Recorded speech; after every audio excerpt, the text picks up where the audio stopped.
Hello and welcome to FPL Mate, your best mate for fantasy Premier League content for the 2020-21 season. My name is Dan and today we're doing Game Week 9 captains, and I think this week in particular is kind of a little bit of a difficult game week to choose our captains, because usually we'd be going for a Harry Kane or we're going for a Heung-min Son, but obviously they're playing Man City this week, so we're not actually going to be thinking about captaining those guys this week. I mean, you can if you want, but certainly they're not going to be mentioned in this video, so we're going to have to explore some quite interesting alternative options. So hopefully this video will help you out a lot, and if it does, make sure you do give a big thumbs up on this video. It helps a lot, helps the channel. I really appreciate it. And if you're new around here, of course, subscribe if you have not done already. So without further ado, I think we get straight into last week's scores of how we did. So last week I chose 5 captains, of course, as I do every week, and not too bad. I think only one blank this game week. So Zaha, despite 4 goals against Leeds that Crystal Palace scored, Zaha only got an assist, which is kind of surprising, but he did get 5 points nonetheless, so well done if you went for him. Ziyech I thought was a little bit risky, but I did want to include him. He got a massive 11 points, so really, really nice against Sheffield United there. Werner against Sheffield United as well, he got 7 points, a little bit disappointing, I guess, but still, it's a decent return, isn't it? Son versus West Brom, now this is where the big disappointment was. Only 3 points, the 2 points for playing more than 60 minutes, and then the 1 bonus point there for getting his clean sheet, as midfielders do, but only 3 points, which is kind of a little bit disappointing. We did expect Spurs to score a few more goals against West Brom, but it didn't happen. And Harry Kane, of course, got the 9 points, which is actually quite nice. He was the guy I captained. I'm sure a lot of you guys captained Kane as well. So commiserations to those of you who captained Son, and congratulations to whoever captained anyone else on that list, or whoever else not inside that list. But without further ado, I think we just crack on with these captains, because there's a lot to talk about this week, because like I said, it's a difficult week for captains. So let's see what I've got for you. 5 picks, starting from the 5th best right of the way to the best. We're going to start off with number 5, and that's Jack Grealish. Now, Villa are in great form, and Jack Grealish is in even better form. He's probably the most in-form player in the Premier League right now, and he, even when he's not scoring these monster FPL scores, he's looking fantastic on the pitch as well. So he's looking to create chances, he's taking shots, his teammates want to pass to him. He just looks fantastic right now. And this is also sort of reflected statistically. So he's number 1 for expected assists over the last 5 by a long way with 3.44. No one else in the Premier League comes close to him with expected assists over the last 5. He's in second place on that stat is actually Salah on 2.11. So he's way ahead of him as well. Expected goals is slightly lower for Grealish, where he's 8th with 2.81. That's still pretty good, isn't it? But he's 4th for shots on target out of all players with 8, and 3rd for shots in the box with 14. And that's pretty mad for a midfielder, isn't it? Especially a midfielder of this price. He's also involved in 64% of Aston Villa's goals. So if Villa are scoring, then more than likely it will be a Grealish goal or an assist. And yet, he's only 5th on my list. So, I'm sure a lot of you guys expected him to be higher. Obviously, he's the form player. Obviously, we often want to go for those 4 form players, but so why is he not higher? And I think that's pretty much down to Brighton, who I think people will continue to underestimate Brighton. So Brighton, remember, they've only conceded 4 goals in their last 4 games, and this is mostly down to them basically hogging the ball and not letting the other team shoot against them. No team has conceded less shots than Brighton over the past 5 games. Only 34 shots against Brighton. That's pretty crazy. Nobody even gets close to that record. Only Chelsea, Spurs and Wolves beat them for expected goals conceded over the past 5 too. So what I'm trying to say here basically is Brighton are literally one of the hardest teams to score against right now, which is why, despite Villa and Grealish's good form, I'm not fully confident in this captain, so I think we'll move on to number 4. Number 4 is Sadio Mane. Now, Leicester are one of those teams with, I guess, a pretty average defensive record, so I don't really think we need to dwell on this too much. They're not a great fixture for us to attack in terms of choosing our captains, but they're not a terrible one either. And in a game week where most of the premium players are written off with COVID or playing each other in this City Spurs games, Mane is sort of all we're left with. Liverpool aren't in a great spot right now, particularly in defence, and I do think Mane does suffer with Salah's absence, but what you can't really doubt is the quality of this player, and that's why he's 12 million, 12.1 million.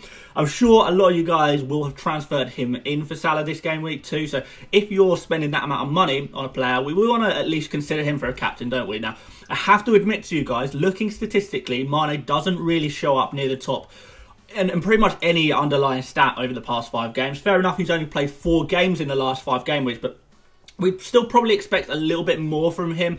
Perhaps this is more of an indication of where Liverpool are at right now with all their injury problems and problems at the back that they've had all season. But anyway, 8 shots in 4 games, 4 on target, 6 in the box, 1.9 expected goals, 8 key passes, 2 big chances created. So perhaps he's been a little bit lucky to have 3 assists with an expected assist of 1.31.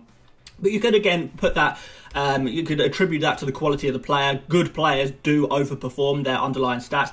And these underlying stats, they're not bad, they're just not amazing. They don't exactly knock your socks off, do they? So if you're really interested in captaining Mane, then you'll be doing it really on reputation rather than stats, which is perfectly reasonable way to look at things. But I think we can do a little bit better. So let's move into the top 3 captain choices for this game week. Number 3 is Dominic CalvertLewin. DCL has the best fixture of anyone on this list today. I definitely wouldn't worry about this being an away game either, because Fulham have proven to be more open when they play at home and can actually concede more chances rather than less. We know Fulham are one of those teams that we want to target when it comes to our captain. They're 4th worst for expected goals conceded in the last 5 with 8.8. They're 3rd most shots on target conceded with 29 and 11 big chances against them as well. What's more interested in is in their last 5 games, they've actually had pretty easy games, or at least teams that aren't typically great in attack. So we can expect Mr. Consistency to grab a return this game. Calvert-Lewin has only blanked once in the 8 games so far this season, so in his easiest fixture so far, on paper at least, I'm not really expecting him to blank, and we've got a good chance of returns. The question is he going to get his usual 5 points, maybe to 8 points, or can he grab us a little bit more? Because with our captains we want a ceiling, it's a little bit higher than that. We like a higher ceiling with a captain. We ideally want a player who has the potential to bag 10 points or more. And you know what? I just kind of think there could be more points than usual here for Calvert-Lewin. Firstly, Everton, I know they've been a bit out of form, but they've just got back all of their creative players. Digne and Coleman at fullback, Richarlison, James Rodriguez on the wings. All of these guys, they're going to be getting crosses in for our focal point, which is Dominic Calvert-Lewin. Which leads me on nicely to my second point. DCL is fantastic in the air, isn't he? Has plenty of crossing supply. And guess what? Fulham have conceded the most chances from crosses of any other Premier League team over the last 5 games. They concede 5 chances from crosses per game, which is a lot, isn't it? Usually, Dominic Calvert-Lewin, he only needs 1 or 2 of these big chances from crosses to grab himself a goal, which means we could easily be looking at 2 goals from crosses alone. I think this could be a really open game as well, with neither team really impressing at the back. So if there's goals in this game, who do you think they're going to fall to? Our man, Calvert-Lewin. Honestly, if Calvert-Lewin was considered a premium player, maybe with a couple of years' experience of performing, I think he would be my top pick. The fact is, he's not a premium player or a superstar at a big club, I guess, and that's probably putting me off him a little bit. Maybe that's just a psychological thing. On paper, when we look at the stats, he's probably the standout of the week. But for me personally, and you might not feel the same, but I feel more comfortable looking towards slightly more premium players. Then again, saying that, the more I think about it, the more I want to captain here. It just makes so much sense logically, doesn't it? But maybe I will end up going for this one, especially as things stand, I don't actually have either of my top 2 picks in my team right now, but let's look at who they are anyway, because I'm sure some of you guys will have these players. So number 2 is Bruno Fernandes. So I guess this is the popular pick amongst pundits and experts. If if you've watched some of my other videos this week, you'll know I'm not so keen on Bruno captain against West Brom. But everyone else does seem to be really keen on him. As it comes to this crunch time, I'm starting to doubt my own reasoning a little bit, since I seem to be the only one who's left unconvinced by this one. So it would be wrong of me to not explore this option for you guys. At the end of the day, whether he's playing well or poorly, whether Manchester United are in good form or bad form, Bruno gets FPL points. And that's all we care about at the end of the day. Cold, hard points. My basic opinion on this is that I don't think a game against West Brom is quite as easy as people think. They had a really poor first 2 games this season, which I guess led a lot of us to think, okay, they must be a team we want to target. But since then, they've actually had, I don't want to say a good defensive record, but it's been average. You could probably argue that they've had some reasonably favourable fixtures, quite nice games to play. But remember last game week, they sat deep and shut Spurs out all game and made it kind of hard for them to create chances. And I'm worried the same thing will happen against Manchester United, who, remember, are best when they're counter-attacking rather than breaking down an opposition. So in that sense, I think there's a real potential for them to struggle. But I do think West Brom were kind of fortunate to only concede 1 against Spurs, but Spurs, they're in better form than Manchester United as well, so we would perhaps expect them to do more. It's a really tricky one, and I certainly wouldn't be considering captain a Rashford or a Martial or anyone other than Bruno. But Bruno has that FPL factor, doesn't he? And by hook or by crook, he gets results. One way he gets results, obviously, is through set pieces.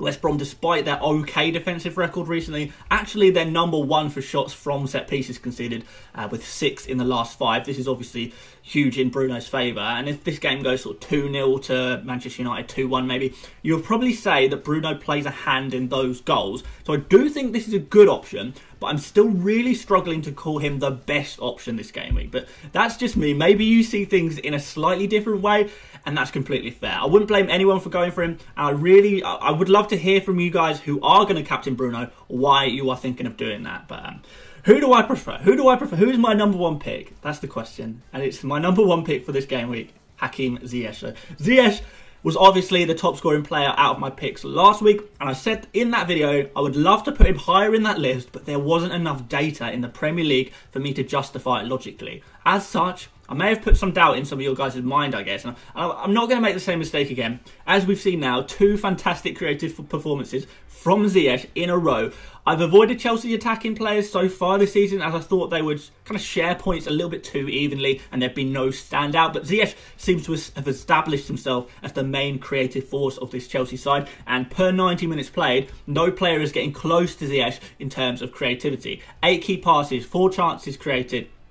Big chances created, sorry, and 1.83 expected goals. That puts him 6th of all players creatively over the past 5 game weeks. But this is even more impressive because he's only played 190 minutes of football over this period. If you double his output, if you double his minutes and you double his outputs as well, that puts him a little bit closer to the minutes of like Grealish, Salah, Kane, and that would sit him in first place in terms of creativity. And even then, he would still have played less minutes than those other players. So, as I say, his creative output per minute is unbeatable right now. And the goal threat is slightly less impressive, but you can't have it all, I guess, unless you're Harry Kane in the first part of this season. Newcastle, I think, is a pretty good fixture. In general, their defensive record looks pretty average, but when you break it down, I think this team can actually be exploited a little bit. So they've managed to prevent other teams from creating big chances, mostly by sitting back and hoping, I guess. But generally speaking, this hasn't worked. They've only kept 1 clean sheet since game week 1, and it was in game week 1.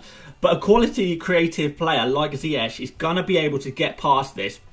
On the other hand, whilst Newcastle have conceded a few big chances in the past 5 games, not that many, they have conceded an insane amount of total shots with 81. That's more than any other team. Again, whilst the smaller teams rely on big chances to score goals, player of high quality will score from smaller chances or, half chances. So an opportunity to take plenty of shots to increase their odds is going to be a great thing for these Chelsea players. You can imagine Ziyech is going to be taking a couple of shots from range in this game as well, and you can imagine one of them finding the back of the net. So in general, I do prefer this fixture and this player to Bruno versus West Brom. And that's why Ziyech is my #1 pick for captain this game week. And I'll most likely transfer him in and captain him in my own team. And that's how confident I am right now.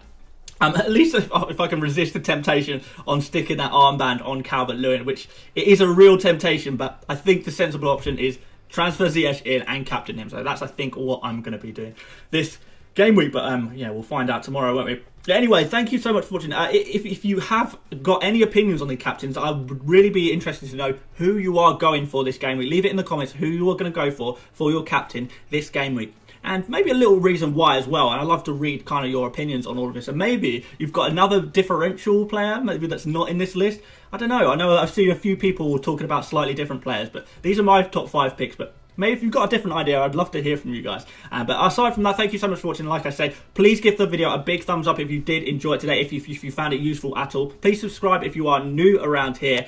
And obviously in the description, as always, we've got my Twitter link, which I'll be talking loads over the game week, as I always do talk about when the games are going on, so you can follow me there. And they've got stories now on Instagram as well, so maybe I'll put a few stories up as well. And Instagram in the description, join my mini league in the description, and you can support me on Patreon in the description as well, or join the channel. Loads of stuff to do. Anyway, I'm going to see you guys tomorrow for a deadline stream. If you are available for it, please do join me. That will be at 10 AM GMT UK time. So hopefully I'll see a few of you guys there. But until then, once again, thank you so much for watching, and I'll see you later, mates. Bye-bye.